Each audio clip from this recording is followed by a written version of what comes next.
Shalom Jemaat Betani Yestoya Malang yang dimuliakan oleh Tuhan Yesus dan seluruh pendengar dan seluruh pemirsa. Hari ini saya akan menyampaikan sebuah renungan dengan pengharapan tidak mengecewakan bagi orang yang beriman. Apa sih pengharapan itu?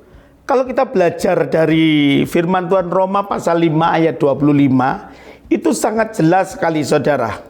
Di mana pengharapan itu akan diletakkan menjadi finishing atau konklusi terakhir. Jadi kalau kita bicara pengharapan yang tidak mengecewakan bagi orang beriman, itu poin pertama akan jelas.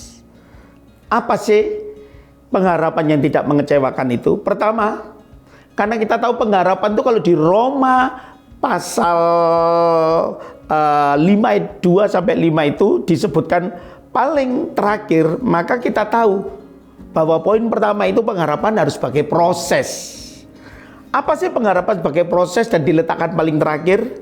Kita lihat di situ ayat 3 dan 4 disebutkan bahwa pengharapan adalah hasil akhir dari sebuah proses. Urutannya adalah kesengsaraan, ketekunan, tahan uji, pengharapan, dan pengharapan itu bukan sesuatu yang diletakkan di depan atau di belakang, tapi pengharapan di akhir, karena pengharapan itu akan memberikan berkat yang besar. Tapi harus mau memulai dari yang pertama. Untuk mencapai pengharapan, mencapai titik pengharapan yang besar itu, kita harus mau masuk di dalam yang namanya, di situ jelas tadi, kesengsaraan atau penderitaan. 12 tahun wanita pendaran itu sudah menjalani kesengsaraan. Dikucilkan sebagai wanita yang tidak bisa dekat Tuhan. Hartanya habis, harkat martabatnya karena sebagai wanita tidak bisa disentuh. Dan dia sudah kehilangan semuanya. Tetapi ini menjadi contoh penderitaan yang tidak pernah menyerah. Karena dia punya pengharapan. Di dalam penderitaan itu dia diproses untuk ketekunan.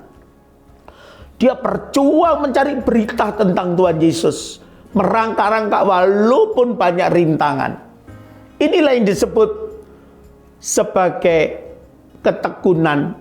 Dan inilah juga yang disebut menuju pengharapan.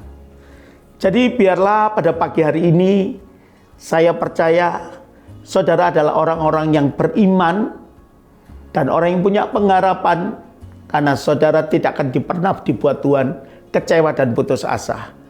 Dunia sedang bergelora, kedengaran sana sini berita menakutkan. Tetapi firman Tuhan hari ini menyebutkan berita sukacita.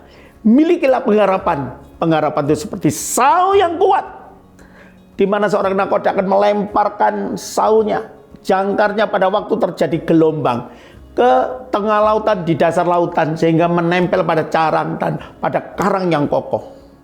Situasi yang tidak menjadi baik seperti ini yang dunia sedang bergelora. Kepada siapa saudara melekatkan dirinya?